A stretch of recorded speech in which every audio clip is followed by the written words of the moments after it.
Les États-Unis et l'Iran ont accepté un cessez-le-feu de 2 semaines. Et tandis que le monde pousse un énorme soupir de soulagement, un homme est absolument furieux, et son nom est Vladimir Poutine. Pourquoi la Russie serait-elle en colère contre un accord qui sauve des vies et fait baisser le prix du pétrole? La réponse est dans les petits caractères du cessez-le-feu, le flux pétrolier mondial et les jeux de pouvoir en coulisses.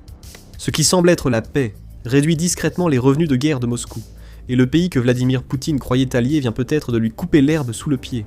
Plongeons dans la pire nouvelle pour le Kremlin depuis qu'il a compris que l'Ukraine ne céderait pas. Le président Trump a forgé ce moment. L'Iran a supplié d'obtenir ce cessez-le-feu et nous le savons tous. En tant que président, c'est la vérité, ce matin est un grand jour pour la paix dans le monde. Le 8 avril, Donald Trump a annoncé que les États-Unis avaient accepté un cessez-le-feu de 2 semaines avec l'Iran.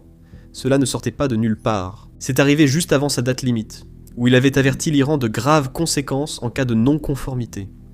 Dès le départ, il n'y avait pas de bonne volonté. C'était de la pression, et cette pression a forcé les choses à bouger. Washington a fait une demande claire. Rouvrez le détroit d'Ormuz ou subissez des frappes sur des infrastructures clés. L'Iran a accepté, mais de manière prudente et calculée. L'Iran arrêterait ses attaques de missiles et permettrait aux navires de circuler en toute sécurité, mais seulement si les frappes américaines cessaient également. On voit tout de suite l'équilibre ici. Ce n'est pas de la confiance, ce n'est pas la paix. Ce sont 2 camps qui reculent en même temps, chacun surveillant l'autre de près, guettant le moindre signe de faiblesse, et à cause de cela, la tension n'a jamais vraiment disparu. En quelques heures, le Conseil suprême de la sécurité nationale d'Iran a clairement indiqué que c'était temporaire. Pas un règlement, pas la fin, juste une pause tactique. Cette précision compte, car elle change la façon dont on interprète toute la situation. Elle indique que tout peut basculer à tout moment. Un autre aspect, facile à oublier mais crucial, est que cet accord n'est pas venu de nulle part. Il a été porté par Shahbaz Sharif, qui est intervenu et a fait du Pakistan un intermédiaire entre Washington et Téhéran. Le Pakistan est extrêmement fier du rôle qu'il a joué dans la réalisation de ce succès remarquable, qui n'aurait pas été possible sans le professionnalisme et le dévouement de l'équipe diplomatique pakistanaise. Les pourparlers débuteront à Islamabad, marquant une transition plutôt qu'une fin. Le conflit quitte les missiles pour la négociation, mais la pression persiste. Maintenant, dès que l'on s'éloigne de la diplomatie et que l'on regarde ce qui se passe sur le terrain, c'est là que l'histoire prend vraiment toute son ampleur. Avant le cessez-le-feu, l'Iran avait fermé le détroit d'Ormuz pendant des semaines. Cette voie transporte près d'un 1/5 du pétrole mondial quotidiennement. Donc, quand il est fermé, ce n'est pas un problème local. Cela devient un problème mondial presque instantanément. Et c'est exactement ce qui s'est passé. Téhéran a clairement montré que le blocus était plus qu'une menace. Il a averti que tout navire traversant le détroit d'Ormuz risquait d'être ciblé. Il a ensuite prouvé ses dires. Des petits navires ont été harcelés et des équipages ont signalé des incidents évités de justesse. Le choc principal a eu lieu le 11 mars quand le Meirinari, sous pavillon thaïlandais, a été touché par 2 projectiles dans le détroit d'Ormuz. La salle des machines a pris feu, l'équipage a dû évacuer et 3 marins ont disparu. C'est à ce moment-là que tout a changé. Jusqu'alors, les marchés réagissaient à la rhétorique. Après cette attaque, ils réagissaient à la réalité, et l'incident a transformé le blocus de l'Iran en une crise réelle. Une fois cette limite franchie, la réaction a été rapide. Les coûts d'assurance ont doublé brusquement, rendant aussitôt le transport maritime plus onéreux. Les pétroliers s'accumulent près d'Oman, attendant un signal jamais venu. D'autres ont dû prendre la longue route autour de l'Afrique, allongeant les délais de livraison de plusieurs semaines et augmentant les coûts partout. L'opération militaire est vite devenue un problème de chaîne d'approvisionnement, puis un goulet d'étranglement mondial suivi d'un choc économique. Les prix du pétrole ont flambé, non à cause d'une offre limitée, mais en raison de l'incertitude générale. Le brut américain est passé au-dessus de 112 $ le baril, tandis que le Brent a dépassé les 110 $. Les pays qui dépendent fortement de l'énergie du Golfe, en particulier en Asie, ont commencé à ressentir la pression presque immédiatement, avec la hausse des coûts du carburant. En Europe, les gouvernements utilisent les réserves d'urgence pour stabiliser la situation. En Inde, les usines réduisent les équipes, car l'énergie rogne leurs marges. Les agriculteurs européens ont vu le diesel augmenter, ce qui a renchéri le transport des récoltes. Cette pression ne s'est pas limitée à la pompe. La région du Golfe exporte près de la moitié de l'engrais à l'urée échangé dans le monde. Avec des navires bloqués ou détournés, les prix ont vite augmenté. Les agriculteurs en Inde et dans certaines régions d'Asie se sont soudainement retrouvés confrontés à des coûts plus élevés pour cultiver leur prochaine récolte. Ce genre de pression finit par se répercuter sur les tickets de caisse de millions de familles. À chaque nouveau gros titre, Ce sentiment de risque ne cessait de grandir. Au moment où le cessez-le-feu a été annoncé, le marché était déjà sous tension. Dès que Donald Trump a confirmé l'accord, les prix ont chuté rapidement. Le brut américain a chuté, suivi en quelques minutes par le Brent, redescendant sous 100 $. Ce n'était pas une correction lente, mais un relâchement de la pression, la peur qui faisait grimper les prix ayant soudain disparu. Ce réajustement était visible en temps réel. Les pétroliers bloqués ont retrouvé une voie libre. Les navires ayant fait des détours ont rebroussé chemin, et les coûts d'assurance ont baissé. Les traders n'ayant plus besoin de payer un supplément pour se protéger. Le système s'est rééquilibré en quelques heures, ce qui nous conduit à la Russie. La baisse des prix du pétrole soulage beaucoup, mais pour la Russie, c'est une perte de revenus. Le pétrole et le gaz conduisent pour un quart de son budget fédéral. Cet argent finance l'armée, stabilise l'économie et atténue l'effet des sanctions. Durant la crise, la hausse des prix offrait à Moscou une marge de manœuvre accrue sans effort. Une variation de 10 $ du prix du pétrole modifie les revenus de plusieurs milliards de roubles. C'est exactement ce qui leur arrivait. Une baisse prolongée réduit fortement les fonds nécessaires au Kremlin pour tout faire fonctionner.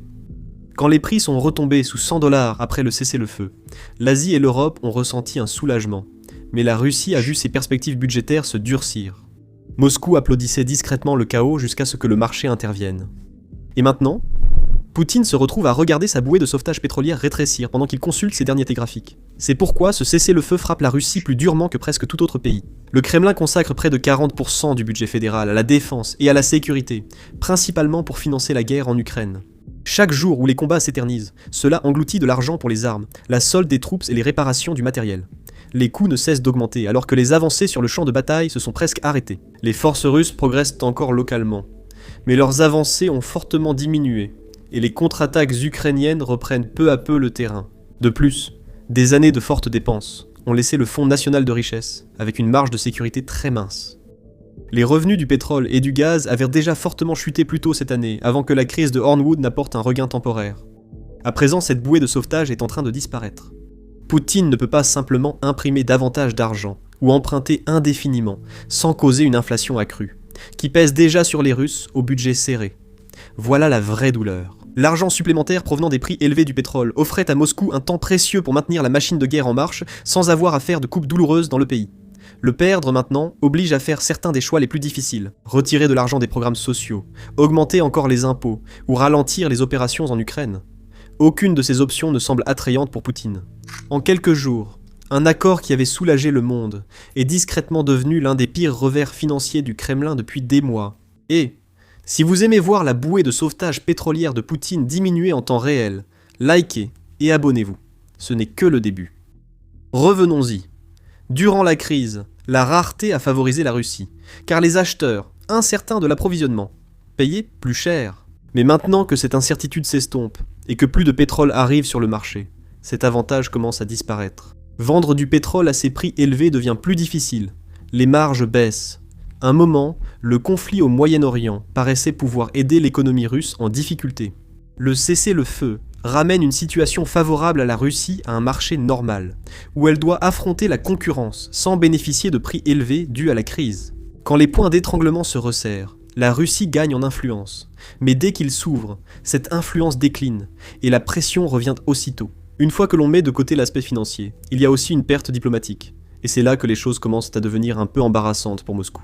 Quelques jours auparavant, la Russie et la Chine ont opposé leur veto au Conseil de sécurité de l'ONU, bloquant une proposition de protection de la navigation commerciale dans le détroit d'Ormuz. Sur le papier, ils ont déclaré que cela visait injustement l'Iran. Mais si l'on regarde comment cela s'est déroulé, cela donnait l'impression que la Russie n'était plus un acteur neutre, mais qu'elle soutenait l'Iran. En même temps, cela a en réalité servi leurs intérêts. La région était tendue, les navires menacés, et le prix du pétrole montait. Aux côtés de l'Iran, la Russie résistait à la pression occidentale et profitait de l'instabilité ambiante. La Chine a soutenu la Russie lors du veto à l'ONU, jugeant la résolution partiale et avertissant contre toute action aggravant la situation. Pékin a aussi ses propres raisons. Elle achète d'énormes quantités de pétrole et de gaz dans le Golfe, et ne veut pas que quelqu'un établisse une règle selon laquelle les grandes puissances pourraient forcer l'ouverture des voies maritimes quand bon leur semble. Ainsi, alors que le Pakistan attirait l'attention en jouant le rôle d'intermédiaire utile, la Russie et la Chine ressemblaient davantage à ceux qui préféraient que l'embouteillage persiste un peu plus longtemps. Cela n'a pas bien vieilli depuis la reprise de la navigation. De plus, celui qui a réellement apaisé les tensions n'était pas la Russie, mais Shahbaz Sharif. Le Pakistan s'est placé au centre, rapproché Washington et Téhéran, et aidé à lancer les discussions. C'est important parce que la Russie a passé des années à essayer de se positionner comme le pays capable de ménager tous les acteurs de la région. À ce moment-là, ce rôle lui a échappé. Donald Trump et des responsables iraniens ont remercié le Pakistan, et ils ont directement mentionné Sharif. Quand la situation pouvait basculer, vers l'escalade ou l'apaisement, les deux camps ont vu le Pakistan comme un pont. Cette reconnaissance compte plus qu'on ne le pense. La Russie s'est affirmée comme défenseur de l'Iran, bloquant même une action à l'ONU pour le montrer. Maintenant que l'Iran a accepté des pourparlers via le Pakistan, l'initiative précédente semble moins forte. On commence à avoir l'impression que la Russie faisait simplement obstacle. En l'espace de quelques jours à peine, la Russie est passée du statut d'acteur clé dans une situation tendue à celui d'observateur extérieur, alors que les choses se calmaient. En diplomatie, ce genre de changement est difficile à ignorer. Maintenant, examinons de plus près les termes, car c'est là que les choses commencent à sembler beaucoup moins stables qu'elles n'en ont l'air au premier abord. À première vue, tout cela paraît assez simple.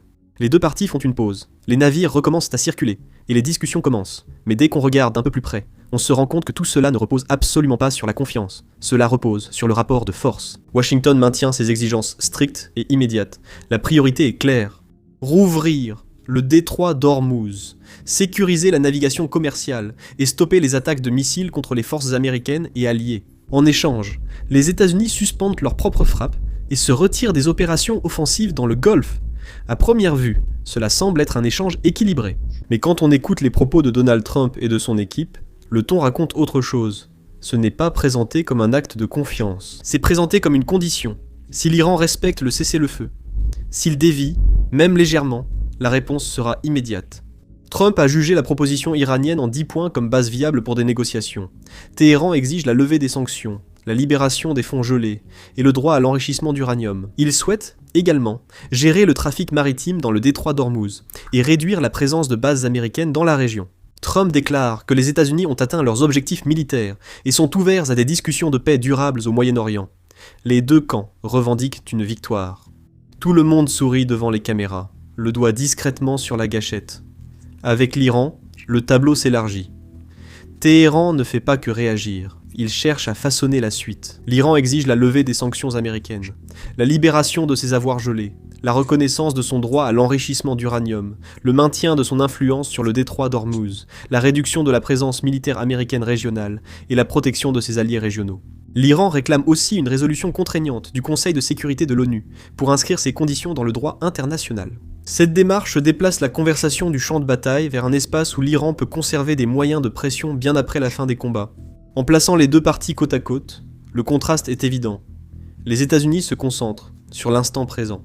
Ils veulent la stabilité, la libre circulation maritime et des garanties de sécurité. L'Iran vise plus loin, profitant de ce moment pour tenter de redéfinir sa position pour l'avenir. Bien que les deux parties reculent en même temps, elles le font pour des raisons très différentes. L'une essaie de contrôler le présent, l'autre essaie de remodeler l'avenir. Le cessez-le-feu paraît désormais bien plus fragile qu'au début. La pression n'a pas disparu, elle a changé de place. La vraie question est, maintenant que nous comprenons le cessez-le-feu, où cela va-t-il mener ?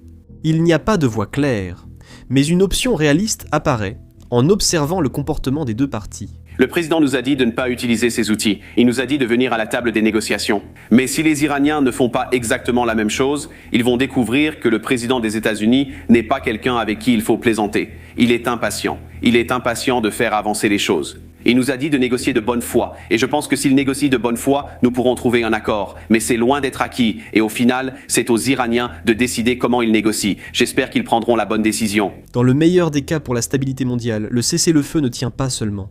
Il commence à se renforcer. Les discussions à Islamabad progressent, les tensions diminuent, et le détroit d'Ormuz reste ouvert sans interruption. Avec le retour à la normale, les prix restent bien inférieurs au pic de la crise. Pour la plupart du monde, ce scénario ressemble à un soulagement. Les automobilistes en Europe paient moins à la pompe. Les usines à travers l'Asie bénéficient d'un répit sur les coûts énergétiques. Les chaînes d'approvisionnement commencent à se normaliser. En même temps, ce résultat crée discrètement de la pression ailleurs. Pour la Russie, l'avantage disparaît, car ces prix élevés procuraient à Moscou des revenus supplémentaires. La baisse des prix et le retour de l'offre réduit dans cette marge, forçant le Kremlin à faire des choix plus difficiles sur les dépenses militaires, les priorités nationales, et combien de temps il peut maintenir la pression dans la guerre entre la Russie et l'Ukraine. Si les négociations à Islamabad tournent court, l'Iran pourra à nouveau utiliser un levier évident, restreindre l'accès au détroit d'Ormuz, avec près d'un cinquième des flux pétroliers mondiaux en jeu. Le marché réagit aussitôt. Les prix grimperaient sans doute vers les sommets du blocus. La prime de guerre revient, les coûts d'expédition montent, soudain. Les conditions favorables à la Russie réapparaissent. Puis, une troisième voie surgit souvent dans de tels contextes. Le transport maritime reprend partiellement. Les coûts d'assurance restent élevés parce que le risque n'a pas disparu. Les marchés se calment, mais ne se détendent jamais complètement. Les prix stagnent dans une fourchette moyenne et instable. Pour la Russie, cela crée un résultat mitigé. Les gains extrêmes disparaissent, mais une partie de l'avantage demeure. Les prochains jours seront donc cruciaux. Si les réunions à Islamabad, dirigées par Shahbaz Sharif, commencent à produire de réels progrès, la dynamique s'oriente vers la stabilité, et la Russie cesse de profiter discrètement de la tempête. Mais si les fissures commencent à apparaître, l'instabilité peut revenir tout aussi rapidement, et avec elle, les mêmes conditions qui bouleversent le marché. Dans tous les cas, une chose devient claire. Ce qui se passe près d'un bras de mer étroit du Golfe ne reste pas sur place. Cela affecte les prix de l'énergie, les leviers politiques et la pression économique mondiale, souvent plus vite qu'on ne le pense. Quoi qu'il arrive, cela n'effacera pas la vérité actuelle. Le Kremlin a subi un revers majeur. La Russie voulait profiter des troubles prolongés au Moyen-Orient. Elle était déterminée à continuer de profiter de cette instabilité. Mais aujourd'hui, ces troubles s'estompent plus vite que prévu, et le Kremlin se retrouve à contempler des graphiques de prix en chute. Les efforts de paix dans une région peuvent entraîner des problèmes ailleurs. On constate qu'ouvrir rapidement un point d'étranglement peut contrarier la stratégie d'autrui. Ce cessez-le-feu montre que les liens mondiaux sont profonds, et qu'une désescalade locale peut bouleverser l'équilibre du pouvoir et de l'argent à des milliers de kilomètres. Pour la Russie, la belle période liée aux prix élevés du pétrole vient d'être interrompue. La façon dont ils vont s'adapter dans les semaines à venir pourrait en dire long sur la solidité réelle de leur position lorsque les chocs extérieurs ne leur sont pas favorables. L'histoire s'écrit encore, mais le premier perdant évident de cette accalmie est le pays qui avait le plus à gagner d'un chaos prolongé. Pour garder une avance sur le prochain casse-tête mondial qui affole même Poutine, cliquez sur j'aime et abonnez-vous. Nous continuerons à vous dévoiler les histoires derrière les gros titres.